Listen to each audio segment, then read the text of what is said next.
Summer வந்துட்டாலே வெயில் தாக்கம் தாங்க முடியாது. நமக்கு ஒரே சோர்ஸு, அதாவது ஒரே அதில் இருந்து வெயிலும் தப்பிக்கிறதுக்கான ஒரே வழி இந்த தண்ணி தான்.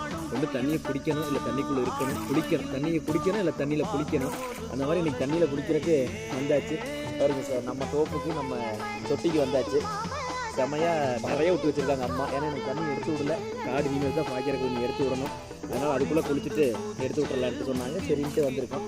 செம்ம ஜாலியாக இருக்குது. நம்ம வந்து பீச்சுக்கெலாம் போக தேவையில்லை, குளிச்சுட்டு சம்பாத்து எடுக்கிறதுக்கு. நம்ம தொட்டிக்கு வந்தோம்னா அப்படியே ஜாலியாக குளிச்சுட்டு அப்படியே குளிச்சுட்டு அப்படியே அந்த இடத்துல நல்ல வெயில் தம்பி இருக்க பாருங்க. அந்த இடத்துல நல்ல வெயில். அந்த இடத்துல கொஞ்சம் நேரம் படுத்துருப்போம். செமையாக இருக்கும். வீட்டுக்கு போனால் தான் சன்பாத்தா. இதுதான் நம்மளுடைய ஓன், நம்மளோட சன்பாத்து. செம ஜாலியாக இருக்கும். நீங்களும் இந்த வெயிலிருந்து தப்பிக்கிறதுக்கு இந்த மாதிரி கிணம் ஜாலியாக எங்காலும் தண்ணி, கிணறு, தொட்டி, ஆறு எது இருந்தாலும் குளிச்சு என்ஜாய் பண்ணுங்க. பாய்.